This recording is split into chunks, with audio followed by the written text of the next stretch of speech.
Bismillahirrahmanirrahim. Assalamualaikum warahmatullahi wabarakatuh.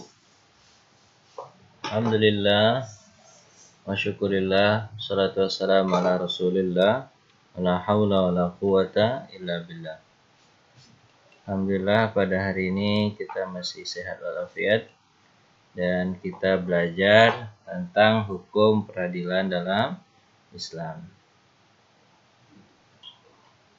Apa itu hukum gitu? Hukum itu adalah menjadikan hanya satu pilihan, itu disebut hukum. Jadi tidak ada pilihan lain, apakah pilihan itu dinyatakan benar atau dinyatakan salah, apakah orang itu bersalah atau dinyatakan orang itu tidak bersalah. Jadi hanya menentukan satu pilihan, itu disebut dengan hukum. Sementara peradilan ini adalah bahasa Indonesia. Jadi untuk menentukan itu ada di sebuah tempat namanya peradilan. Peradilan itu adalah tempat untuk mencari hukum, tempat untuk menjadikan satu persepsi saja atau satu pilihan saja. Peradilan itu kemudian kita bukan belajar tempat mendapatkan keadilan secara umum ya, tapi kita belajarnya adalah dalam Islam. Jadi hukum peradilan dalam Islam artinya itu mencari hanya satu persepsi di tempat mendapatkan keadilan dalam Islam. Dalam Islam, jadi bukan dalam hukum positif atau hukum umum. Baik, dulu ketika Nabi Muhammad SAW angkat menjadi Rasul, Nabi Muhammad bertindak sebagai hakim. Hakim itu adalah orang yang memutuskan sebuah hukum. Jadi itulah Nabi Muhammad bertindak sebagai hakim langsung. Tapi ketika Islam sudah menyebar luas, Rasulullah mengutus Huzaifah ke Yaman untuk melakukan memperpanjang tangan Nabi Muhammad untuk mengadili jika ada kasus yang terjadi di tengah-tengah masyarakat muslim yang ada di Yaman ketika itu. Ali bin Abi Thalib pun pernah ditugaskan ke Yaman oleh Rasulullah untuk menjadi hakim. Jadi ketika begitu juga pada masa Abu Bakar, juga mengutus sahabat-sahabat seperti Ali, Umar bin Khattab menjadi hakim juga di daerah-daerah yang ditentukan. Terus berlanjut sampai sekarang ini dalam Islam ada disebut dengan sekarang ini disebut pengadilan agama ya, pengadilan agama. Jadi di negara kita ini ada dua, ada pengadilan umum dan ada pengadilan agama. Ya, baik. Sekarang pengertian ya. Pengertian peradilan dalam Islam. Peradilan dalam Islam diungkapkan dengan kata qadha yang memiliki arti memutuskan, arti mencari suatu keputusan atau menyelesaikan. Menurut istilah, peradilan adalah suatu lembaga pemerintah yang bertugas untuk menyelesaikan dan menetapkan suatu keputusan atas setiap perkara yang adil berdasarkan dengan hukum-hukum yang berlaku. Yang membedakan antara peradilan umum dengan peradilan Islam adalah peradilan Islam menggunakan hukum Islam, sementara peradilan umum menggunakan hukum-hukum negara tentunya. Terus unsur-unsurnya ada qadhi atau hakim, ada hukum atau qadha, kemudian ada mahkum bih, hak itu, hak yang harus ditunaikan, ada mahkum alaih atau seorang yang dijatuhi putusan yang harus memberikan hak kepada siapa? Kepada mahkum lahu atau orang yang menggugat. Jadi model peradilan itu ada hakim, kemudian ada hukum, ada hakim, ada pihak penggugat, ada yang tergugat, kemudian ada hak yang harus ditunaikan, kemudian ada hukum. Jadi 5 itu rukun dari peradilan. Ulangi lagi, ada hakim ya, orangnya itu seorang hakim. Kemudian ada qadha atau hukum yang diputuskan, kamu bersalah atau tidak bersalah. Kemudian ada dua nih bentuknya hukum itu ya. Ada hukum ilzam, artinya orang itu diputus bersalah gitu kan.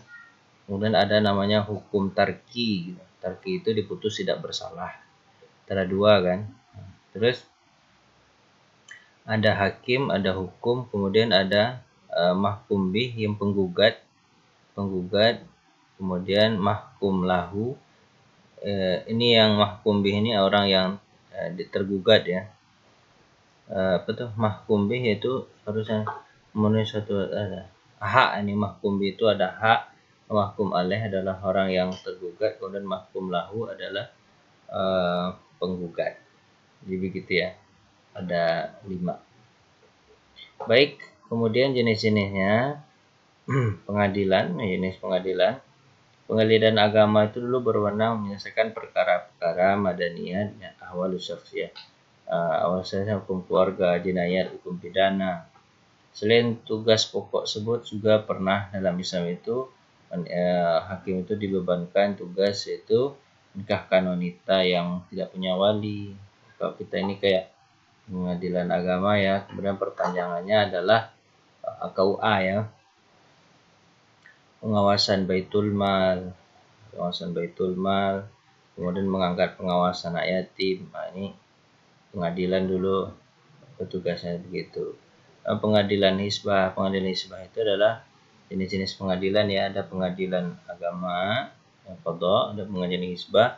Itu kerjanya adalah mengurangi, siapa yang mengurangi takaran dan timbangan di pasar ya.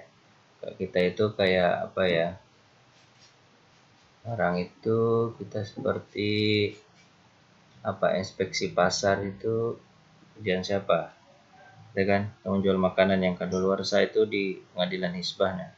Larang ini awak kapal atau kendaraan lain memuat barang yang melebihi kapasitas kendaraan. Ini kita punya ini, tapi kita sudah dibagi-bagi ya. Pengadilan muzalim gitu ya. Pengadilan ini adalah yang khusus bentuk di pemerintah untuk menolong orang-orang yang terzalimi. Ini pengadilan muzalim namanya. Oke. Kemudian prinsip-prinsip keadilan itu ikhtilal, kemerdekaan hakim. Hakim tidak boleh apa? Ya memang hakim itu diangkat oleh oleh seorang pemimpin, tapi dia independen dibiayai oleh negara.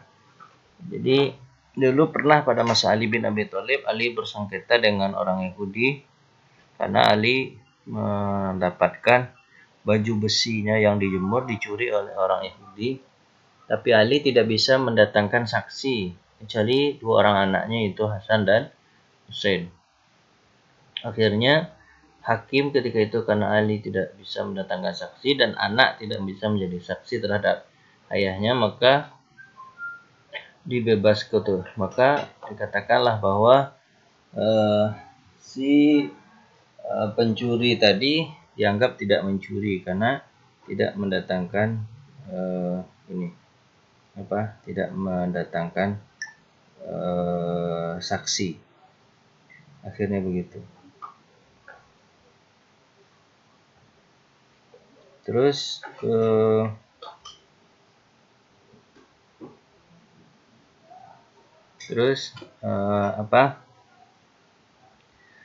kemudian walaupun digaji oleh pemerintah, tapi dia independen ya. Jadi kemerdekaan sendiri. Jadi dia tidak digaji oleh tidak digaji gratis ya. Dia tidak digaji oleh penggugat atau tergugat, tapi dia digaji oleh negara. Walaupun sebenarnya penggugat itu juga memberikan administrasi untuk kehakiman, administrasi kayak bayar 10.000 kayak gitu-gitu. Al-musawah amam al-qadha, kesamaan di depan mata hukum. Jadi semua orang itu sama di depan hukum. Pemimpin atau rakyat biasa sama di depan hukum. Jadi untuk menjaga hukum itu bagus ya begitu. Majaniyatul qadha, peradilan gratis. Jadi peradilan itu gratis, tidak dibayar ya. tapi taqadi ala darajatin al-istinaf, upaya hukum naik banding jadi boleh juga. Nah, makin dari keadilan itu ada keadilan ada pengadilan misalnya tingkat kabupaten kota bisa naik ke banding ke tingkat provinsi atau bisa juga nanti tingkat nasional. Begitu bisa untuk mendapatkan hak masing-masing. Qadha fi Islam yaqumu nizamil qadha. Kehakiman Islam itu menerapkan aturan hakim tunggal. Ini dalam Islam itu hakimnya katanya hakim tunggal, walaupun didampingi oleh beberapa hakim atau ulama untuk memberikan memberikan pendapat saja. Tapi yang memutuskan tetap satu orang. Ayatul Majlisil Qadha, sidang peradilan terbuka. Jadi peradilan itu harus terbuka depan umum, gitu kan? Hasanul Jiraat, khusus mempertemukan pihak yang berselisih. Jadi di pihak yang berselisih harus dipertemukan, lihat mana memandang, memperhatikan, nanti baru dapat keputusan. Karena Sholatul Qadhi fil fikih al-Islami, kekuasaan kehakiman dalam fikih Islam. Jadi kalau memang seperti ini kita bicarakan tentang peradilan Islam ya, seperti yang disebutkan di awal, maka langkah indahnya keadilan itu akan diterapkan. Cuman saya teringat pada masa Nabi Muhammad dulu pernah bersabda, kata Nabi Muhammad, apa kata Nabi Muhammad? Sayati zaman akan datang suatu masa, nanti masa bagaimana masa itu? Ru'asa'uhum kal asad. Para pemimpin mereka seperti singa. Bagaimana singa? Singa itu kan adalah raja di hutan. Padahal di hutan itu tidak ada pemilihan umum, tapi dia mengangkat dirinya sebagai raja. Kenapa kok singa berani mengangkat dirinya sebagai raja? Karena kekuasaan, kekuatan.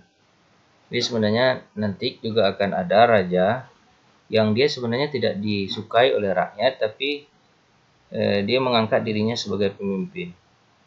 Dan bagaimana singa itu di hutan?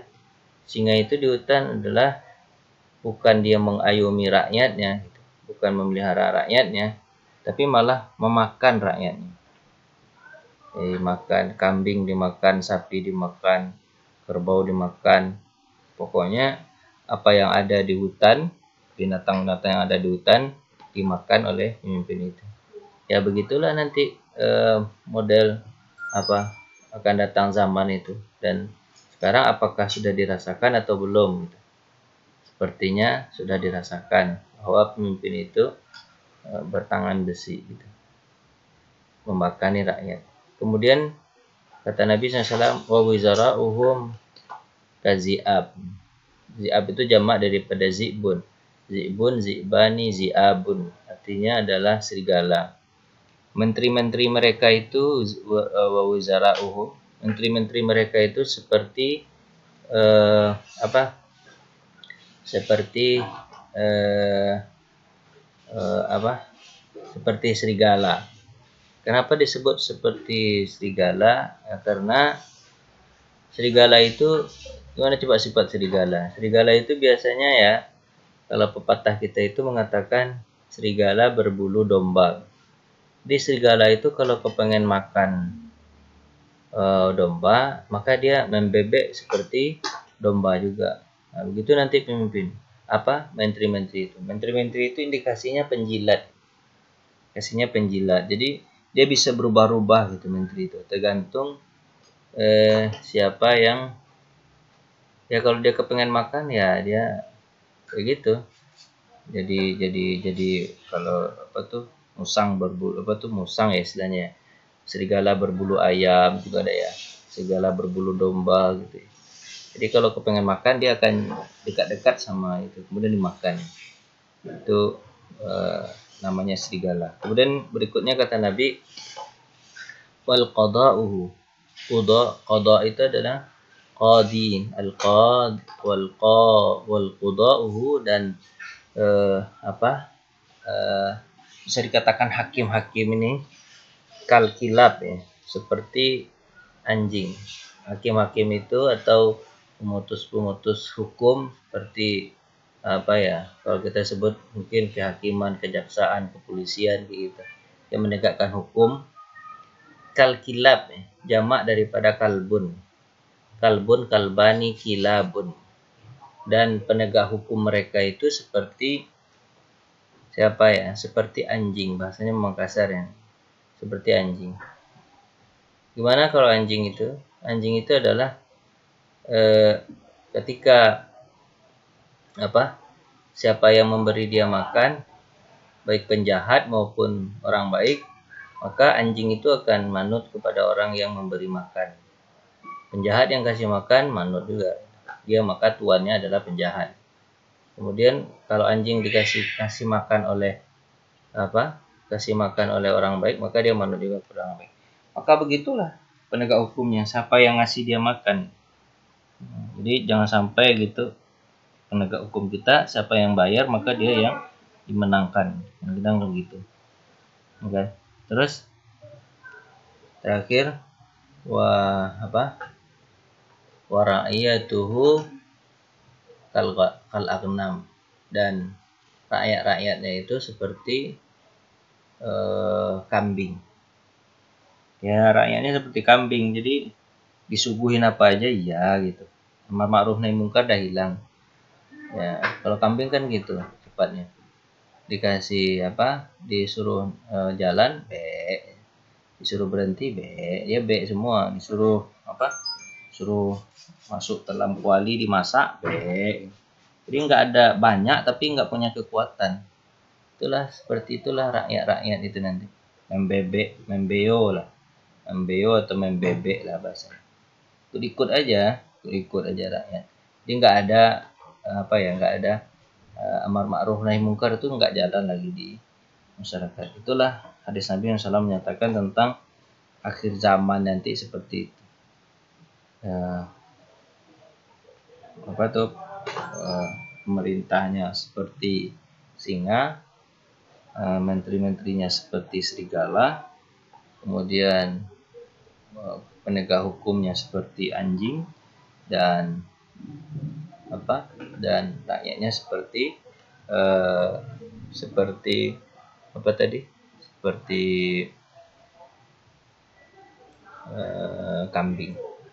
Baiklah, untuk kuis ya, jarang-jarang kita kuis nih. Untuk kuis silahkan silahkan tuliskan hadis yang saya sampaikan tadi terkait tentang apa? Terkait tentang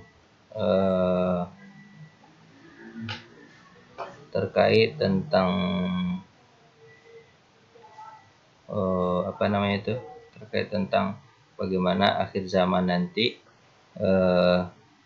model pemimpin, menteri dan penegak hukum serta rakyat. Tuliskan di GCR. Terima kasih atas perhatian, mohon maaf atas segala kurangan. Assalamualaikum warahmatullahi wabarakatuh.